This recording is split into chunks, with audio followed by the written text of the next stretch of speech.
Thank you, sir. Uh, to introduce our next speaker, let me give a brief background. The Order of National Scientists was a body created to recognize the outstanding achievements in science and technology, including the social sciences, as well as to provide meaningful incentives to those engaged in research. The rank and title of National Scientist is the highest distinction that the Philippine government gives to Filipino scientists. And our next speaker was conferred that title in 2011. One of only 41 Filipino women and men who have ever been given that title, and only the second in economics. Dr. Raul Fabella is a professor and formerly Dean of the UPSE School of Economics, and Economic Theory, Agricultural Economics, and International Economics are his areas of research. From first-hand experience, I know that he is an exceptional teacher, well respected by his students for lectures that are enriching and for courses that are always challenging. Please welcome Dean Fabella.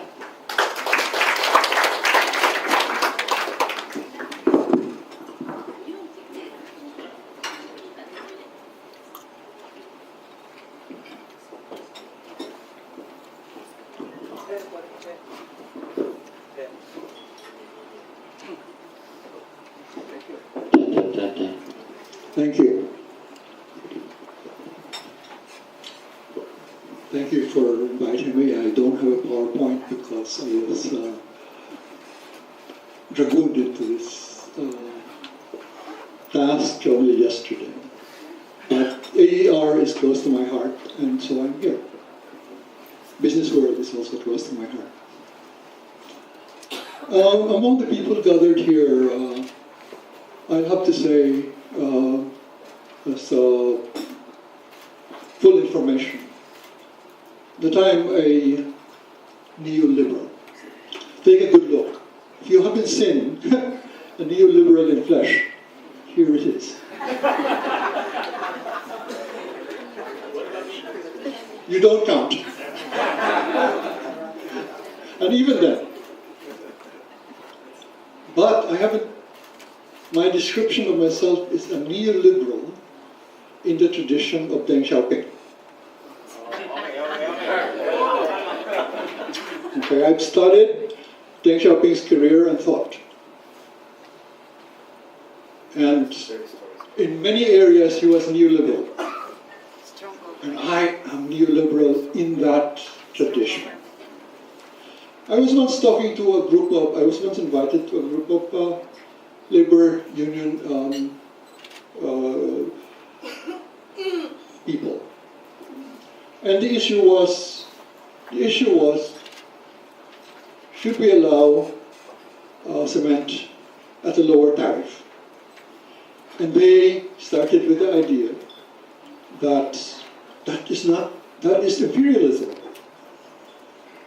Okay, and I said, well, let me put this way.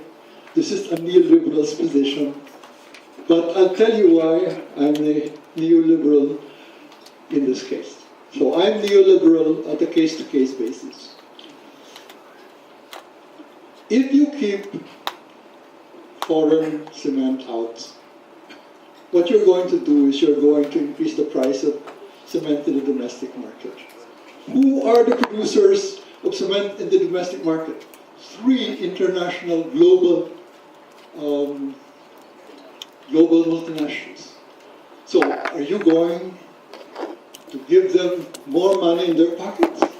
Or are you going to let cement come in at a lower tariff? I will tell you, I was told by somebody afterwards, you are my favorite neoliberal. That's a distinction that I carry with me everywhere. Okay, to go to the issue of industrial policy, let me be contrarian. The Philippines has an industrial policy. It has an industrial policy. When you hear the statement, the private sector is the engine of growth, and the government has to provide the infrastructure underpinnings, That's an industrial policy. So, well, you can do better than that. But you have to come out with something specific. It's not just, let's have an industrial policy. That's not going to wash. The fact is, industrial policy has to be smart. And if you don't have smart industrial policy, you probably have Marcos. Marcos had industrial policy. But it went kaput. My starting position in all this is that we have a weak state. And that's probably something that you will agree with me. And even if you put extremely sophisticated economic plan in front of a weak state, it's probably not going to be able to implement it anyway. Okay, so it has to be on a case-to-case basis. Now, if you ask me, Joseph, whether $1,000 to be given to car manufacturers for every one that they produce, if you ask me about that, I love FITA. But I consider this a little far-fetched. This is not, in my mind, smart industrial policy. Now, we don't have time to talk too much about that.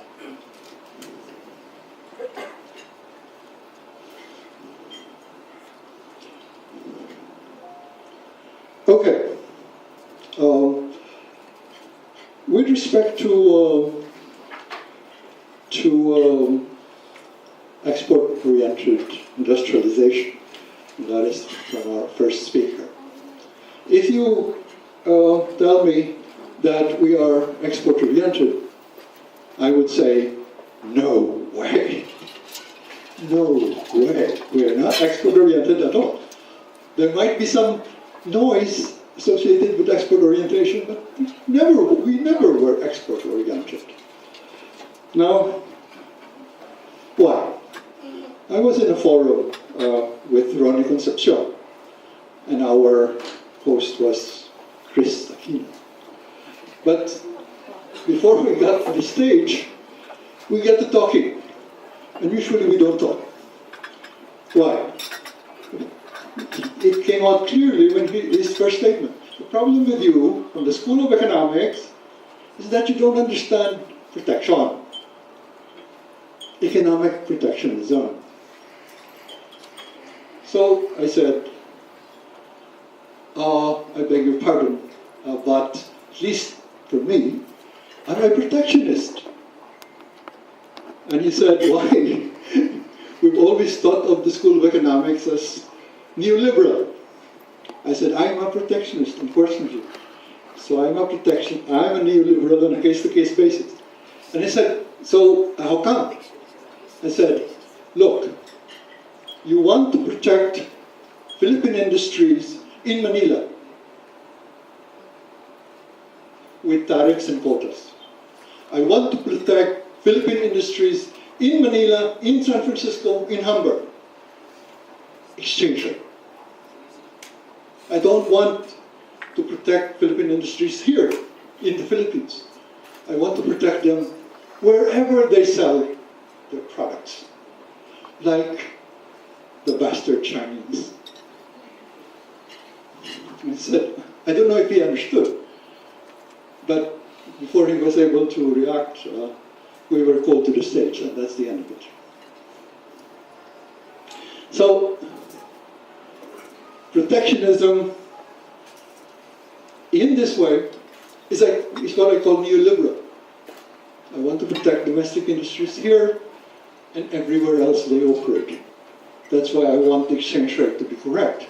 Now, those of you who know me, they know me I've been adamant with respect to the exchange rate. Now, Roger here said the higher exchange rate created unemployment in Holland. It also destroyed my cherished Dutch industry, Dutch company, Philips, by the way. Very high exchange rate destroyed General Motors and Ford in Australia. They've just closed shop. They just can't compete with the Australian dollar being so high. So that is why I've always been an advocate of an aggressive exchange rate. It's very hard. Now, that is industrial policy. But that's not an industrial policy. That is part of the industrial policy of the government that we have today. It's not.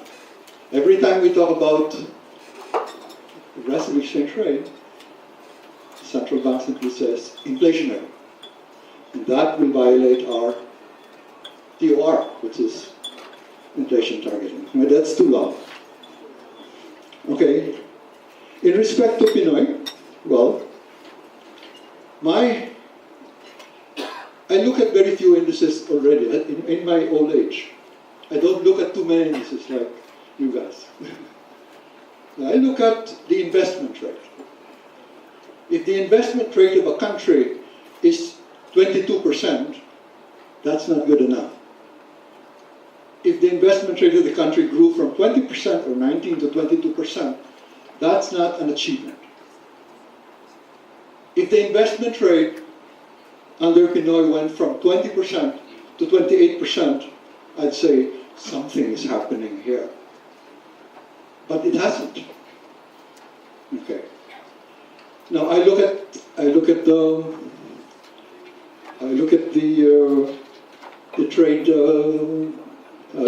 trade balance, and our trade balance is still rather bad. We don't have a trade surplus. Our BOP is the surplus.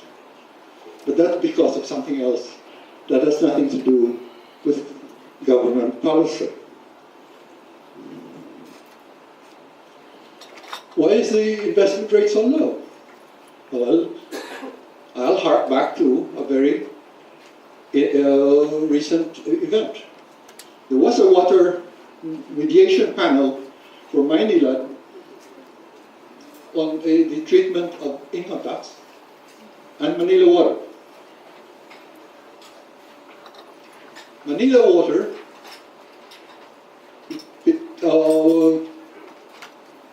position was that they could charge the public for their income tax liabilities. Same way with Manila. So Manila water went into a mediation, international mediation. Lo and behold, Manila won, Manila water lost. On the same issue, we have a regulatory problem because it's a contradiction. Now, how do you do that? Well, what happened is Manila water decided, okay, we will implement the panel's decision, and your water will be lowered. But Manila water said, we are going to ask for remedy from another venue because our contract says that we can. But NWSS, the regulatory body, is saying, we're not going to implement the mediation panel decision. We're going to give you some, but not everything. Now that's what I consider bad rule of law. NWSS goes into mediation. By that very fact alone, you are saying that if whatever the mediation panel comes up with, we'll abide. Otherwise, we'll not go into mediation at all. So this is the situation. If you have bad rule of law, according to Asimoglu and Robinson, you'll probably not have good growth. Okay. So, in any case, I don't want to end with a rather sour note. Have you heard of RA 1055-86? Nobody has heard of RA 10586. Have you heard of RA 9165? Well, when you go renew your license, you don't have to pay 300 pesos anymore, which we used to do.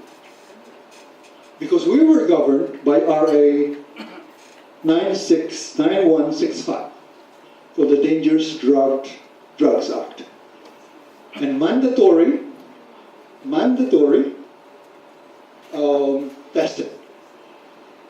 You pay 300 whether you are from Dasmariñas or you are a tricycle driver. That was the perfect scam. It was moving resources from poor people to the owners who were, of course, a syndicate of the drug testing centers. But last year, or 2 years ago, 2013, RA 10586 abolished that. So you renew your license, you're not going to pay 300 pesos anymore. Nor will the tricycle driver. So that warms my heart. It is not going to change the arc of history. But it warms my heart because these people, I'm neoliberal, but I feel for the tricycle drivers.